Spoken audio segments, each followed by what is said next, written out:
এমপিভুক্ত শিক্ষকদের বাড়ি ভাড়া বৃদ্ধির প্রজ্ঞাপন জারি করতে রিট। আসসালামু আলাইকুম দর্শক, কেমন আছেন? আশা করি ভালো আছেন। আমিও আপনাদের দোয়ায় ভালো আছি। আজকে ঢাকা পোস্ট পত্রিকায় এমপিভুক্ত শিক্ষকদের বাড়ি ভাড়া বৃদ্ধির বিষয়ে প্রজ্ঞাপন জারি করতে রিট শিরোনামে একটি প্রতিবেদন ছাপা হয়েছে। এ সম্বন্ধে আমি বিস্তারিত আলোচনা করছি, তাই অনুরোধ করব ভিডিওটি শেষ পর্যন্ত দেখার জন্য। আর আপনি যদি আমার চ্যানেলে নতুন দর্শক হয়ে থাকেন তাহলে আমার চ্যানেলটি সাবস্ক্রাইব করে দিন। আর যারা অলরেডি সাবস্ক্রাইব করেছেন তাদেরকে অসংখ্য ধন্যবাদ। এমপিভুক্ত শিক্ষকদের বাড়ি ভাড়া ও অন্যান্য ভাতা বৃদ্ধির প্রজ্ঞাপন জারি করার নির্দেশনা চেয়ে রিট দায়ের করা হয়েছে। রিটে এমপিভুক্ত শিক্ষকদের সক্রিয় রাজনীতিতে অংশগ্রহণ না করার নির্দেশনা চাওয়া হয়েছে। রোববার 19 অক্টোবর নরসিংদীর বাসিন্দা আরিফুর রহমান মুরাদ ভূঁইয়া জনস্বার্থে রিট দায়ের করেন। রিটে মাধ্যমিক ও উচ্চশিক্ষা বিভাগের সচিব ও মহাপরিচালক, জনপ্রশাসন মন্ত্রণালয় ও অর্থ বিভাগের সচিবকে বিবাদী করা হয়েছে। চলতি সপ্তাহে বিচারপতি কাজী জিনাত হক এবং বিচারপতি আইনুন্নাহার সিদ্দিকার সমন্বয়ে গঠিত হাইকোর্ট বেঞ্চে রিট আবেদনটির শুনানি হতে পারে।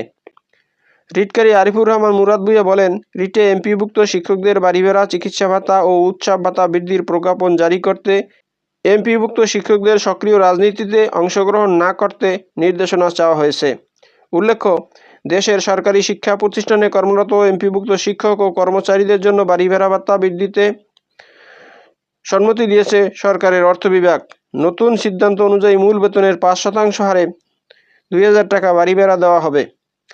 সরকার ঘোষিত এ নতুন বাড়ি ভাড়ার সুবিধা বাস্তবে আরও বেশি আর্থিক বৃদ্ধি আনবে বলে ব্যাখ্যায় দাবি করেছে শিক্ষা মন্ত্রণালয়। মন্ত্রণালয় হিসাবে ঘোষিত বাড়ি ভাড়া 5% হারে বৃদ্ধি এবং ন্যূনতম মাসিক 2000 টাকা সংযোজনের ফলে অধিকাংশ শিক্ষক কর্মচারীর বাড়ি ভাড়া বাবদ ভাতা বৃদ্ধি হবে 12% বেশি। রোববার ফেসবুকে শিক্ষা মন্ত্রণালয়ের অফিসিয়াল পেজে দেওয়া পোস্টের এক ব্যাখ্যায় এ তথ্য দেওয়া হয়েছে। শুনলেন এমপিও শিক্ষকদের বাড়ি ভাড়া বৃদ্ধির প্রজ্ঞাপন জারি করতে রিট, এ সম্বন্ধে বিস্তারিত। এরকম আপডেট ভিডিও পেতে চাইলে আমার চ্যানেলটি সাবস্ক্রাইব করে রাখুন এবং ভিডিওটি শেয়ার দিয়ে অন্যদের দেখার সুযোগ করে দিন। তো ভালো থাকুন, সুস্থ থাকুন, আবার কথা হবে নতুন কোনো ভিডিওতে। সে পর্যন্ত শুভকামনা রইল। আসসালামু আলাইকুম।